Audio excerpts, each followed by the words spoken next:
Well, hello there tankers, welcome back to the channel. We have a review for you today of the Object 268, the original Tier 10 Russian tank destroyer.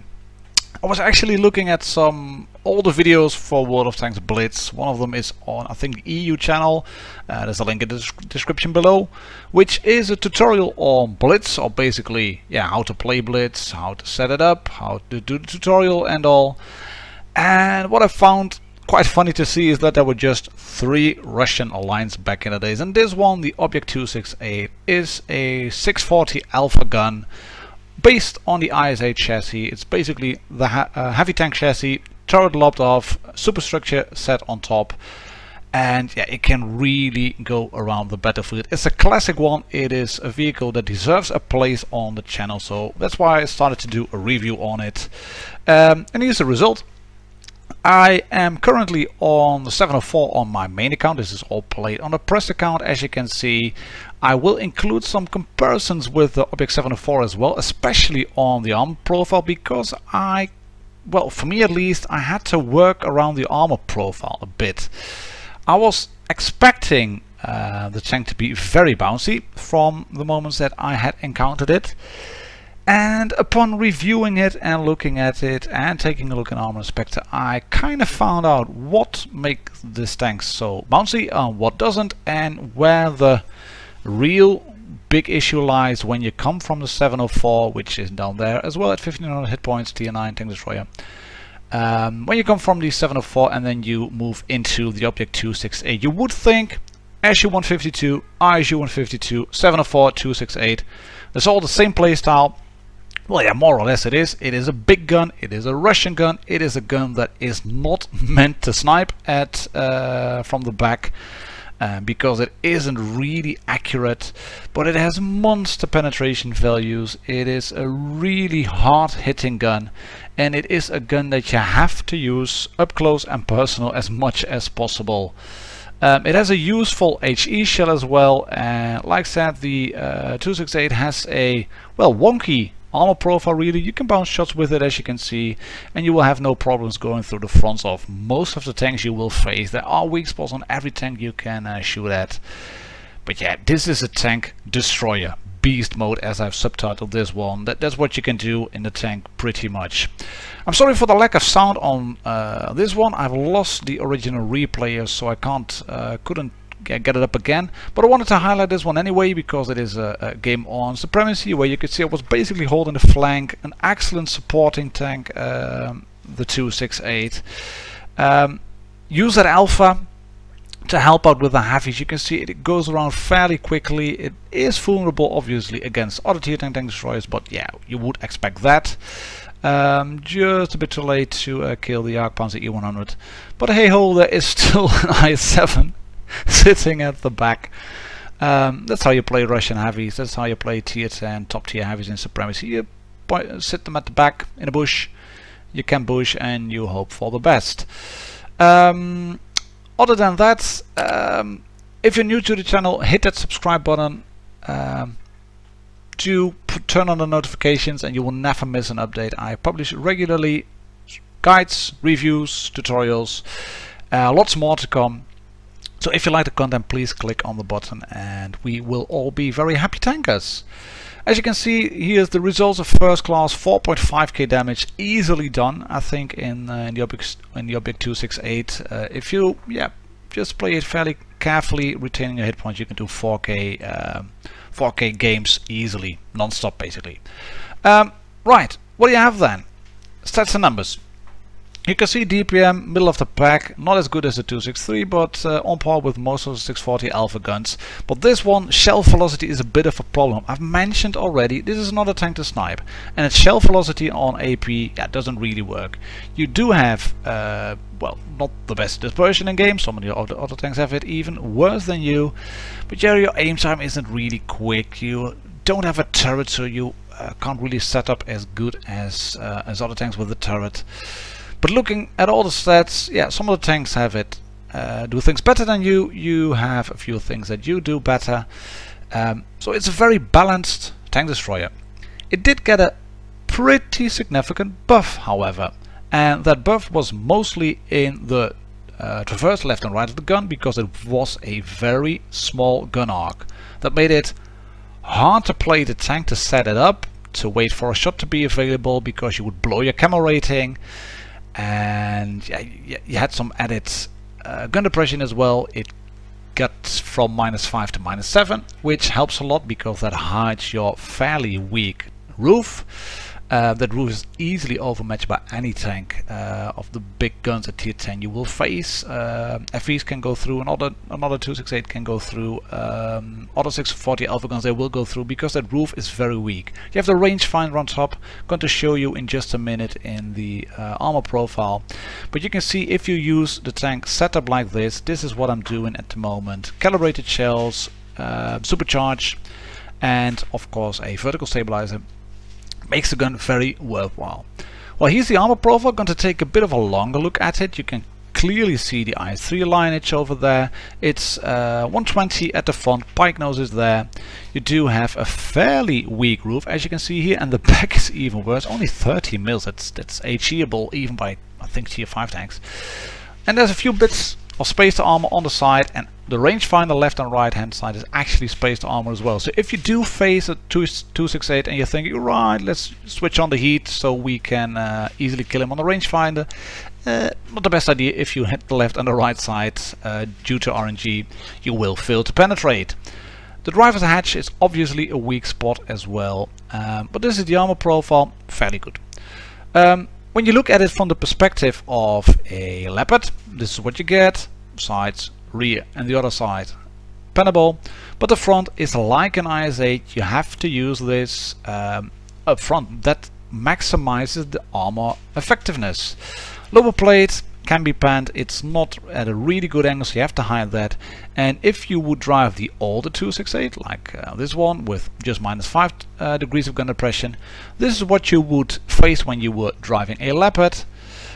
Still, the driver's hatch is available. Some of the weak spots are still available on the top, but this hides the driver's hatch, as you can see on the left side of the gun where the telescope is. There it is.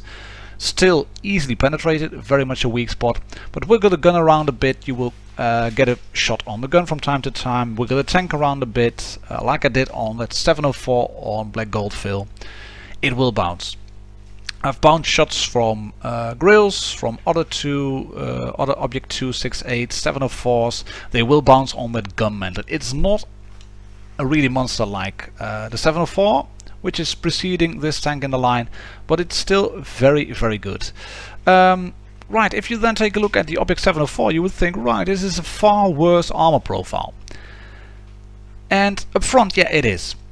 But here is what happens if you have shot and you want to pull back around the corner with this 704. You turn that front plate like this and it becomes an auto bounce angle. You will get shot through your gun mantlet, through your track wheels. But yeah, it's a good armor profile. This one just isn't. I mean, up front, red everywhere from the side. The casemate is pannable. That cheek becomes pannable. If you drive it back at an angle, it might become an auto bounce. But other than that, yeah, that's a bit of a problem. Your loader is set in here. He has to work with 3 ammo racks, so you don't get ammo racked very easily because yeah, the one at the bottom is pretty much hidden behind tracks and all. And the ones on the left and the right hand side, they look very vulnerable, as well as the fuel tanks over here. But you have that slab of spaced armor on your left and right hand side, which you can see here. Those protect the ammo racks and the fuel tanks pretty much. So yeah, that's good, having that spaced armor. On the other hand, the Object 704 has quite a bit much more of spaced armor on its side, and it has that troll angles really on the superstructure on the left hand side. On the right hand side, you can see there's a smaller bit of spaced armor on the front, but this is pretty significant. Any tank switching to here thinking, alright, I get an easy pen now on the 704 on its side, yeah, more of a problem really. Your plates of the 268 are flat. The ones on the 704, they are angled, not much, but it is enough to create some trollish areas of armor that will bounce the occasional shot, even if you don't think it will. So it was something that I really needed to adjust to. That front plate of the 704 compared to the very strong Object 268 frontally, but once you turn it around, yeah, that really got me into some sticky situations, and I really needed to address that one. What you do have, however, is a very good camo rating, and take a look at what I'm doing now here. I'm spotted, you can see it from the light bulb, and I pull back. And one thing which is very nice on the 268 is the reload. Look at the reload time at 12.6 seconds. The average time to reset your camouflage is about 10 seconds, which means that once I have reloaded, my camo is completely reset. I can pop around the corner now. You can see I'm the one spotting tanks at the moment. There's the 268, well under 268 E75, well under 200 meters. He spots me now. There it is. There's a shell burst because I've set it correctly. I'm not pushing beyond that rock. I'm still using that little bump in the terrain to hide my lower plate. There's still a Jagd Tiger, still an E75. Hello E75. I can put another shot in you. You are not spotting me. Can I shoot you now? Right, I'm pushing in. Taking a bit too much time to hassle around with HE because I wanted to shoot the back of the Jagd Tiger, and I dunked the shot into the ground, and I'll spot it now. But yeah, you can see what I mean with the camo rating. It is really good on the tank, and what's also good, because you have that big gun, use your HE shells. They can wreck lightly armored tanks, and there are a load of lightly armored tanks on the field. Sights of French heavies, lovely, 909 roll. Grills, even more. And you can also set tanks on fire pretty easily with this gun. The sight, if you aim above the tracks of heavy tanks, or medium tanks, medium tanks on tier 10 works very well, and the splash damage can easily kill tanks at say around 200 to 300 health, I think. And yeah, even objects 140, 1200, how you like them apples. So we have 2 more games to come. This one is on the 4th Despair, and it's going to be a really funky one, I guess, because it involves a bit of map reading and some really stupid shots by me. And it goes to show that you still need to treat the matches one game at a time, so to speak. Why is that? I had a few matches before this one which were really good, where I could just point at a tank and aim in just ever so slightly, and then I would be able to hit them with no apparent aiming on my part. So that's how I approached this game from the beginning. And I was thinking, right, RNG is on my side for this session, let's shoot them as much as I can.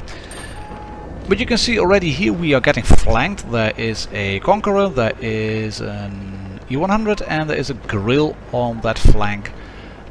We have just the one grill at the back that isn't good, so let's surprise the red grill. Hello, there we go, 1026 for, yeah, a high roll on his part. Sustained, that's not the best that could have happened to me, but I have a friend with me, a friendly grill, and we are going to clear this flank fairly easily. I'm going to move in as close as possible. There is still the Conqueror left, or is an, oh sorry, it's an IS-8. So I can shoot now into the E100, block that shot, a PCR shot. He has the bad gun, so it's the EP, then he's the Morse gun. So that's good, because I have that troll shape. It works well around corners like this, the Object 268. You seem very vulnerable from the left or from the right, and then you come crossing around the corner and bam, it hits you and you block that shot. Happy days. Time for me now to push in, because there's an IS-8 still there. I wanted to get reloaded. I am reloaded now. Do we have anything to fear from that tank? Yes, we do. That's a 268. I don't want to get shot in the butt by him, but I would love to do that to him in return. There it is, HE in the back. Happy days. 672, could have done it with AP maybe, but this works fine as well. The grill, being very sensible, decides to stay there, not push around. I'm into the IS-8 now, and you can see I'm going in. I'm telling the grill, hold position, here I dunk a shot, there we go. Stupid. I'm going to ram him. 163, leaving him on yeah, one shot. So we can kill him now, hopefully. There we go. HE finishes him off very nicely, but yeah, lost way too much health. It's not good to cost us in the end. We've cleared a flank, the Grill and me, which is good. They have left, I think, 2 Death Stars actually, and a fairly low health AMX 50B.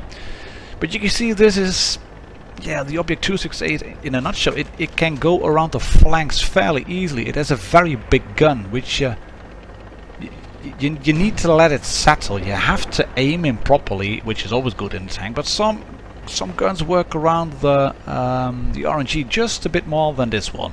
But HE in the butt of an FE, that's lovely as well. And that was even a low roll, 954. I've had 1200 rolls, like the one on the Object 140 I've just shown you. But you can see we're clearing the flank just nicely. I think the E100 is going down. Well, we're going to win this game. It's going to be a nice little first class again.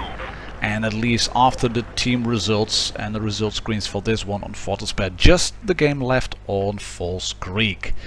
Quick resume. You can see another 4k damage game, nearly easily done. 9 shots, fired 6 hits, 6 penetrations. Not brilliant, but yeah, it gets the job done. Last game for today, Object 268 is on False Creek. I haven't mentioned the camo actually on this one. This one has a legendary camo on it as well. The Chaser looks fairly good, based on, I think, the ISU and SU 152 camos from Berlin, with a Berlin cross on top. Yeah, but it fits the tank.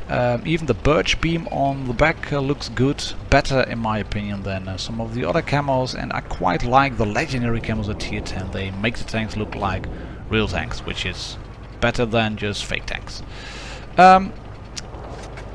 Here we're getting flanked. Take a look at that tier 9 heavy on the right, the E75. Brilliant game played by him. I mean, just really brilliant. Here you can see HE not going through completely actually on the Leopard, but still doing 340, 350 damage or something by just splash. I've packed a fair few of them, as you can see, and it worked well. You are not giving me a shot. I rushed this one and shoot this front plate, stupid. But now I'm going to set up. I have building on my left. There's a Grill over there. There's an I7 over there, and we have that AMX still in the back.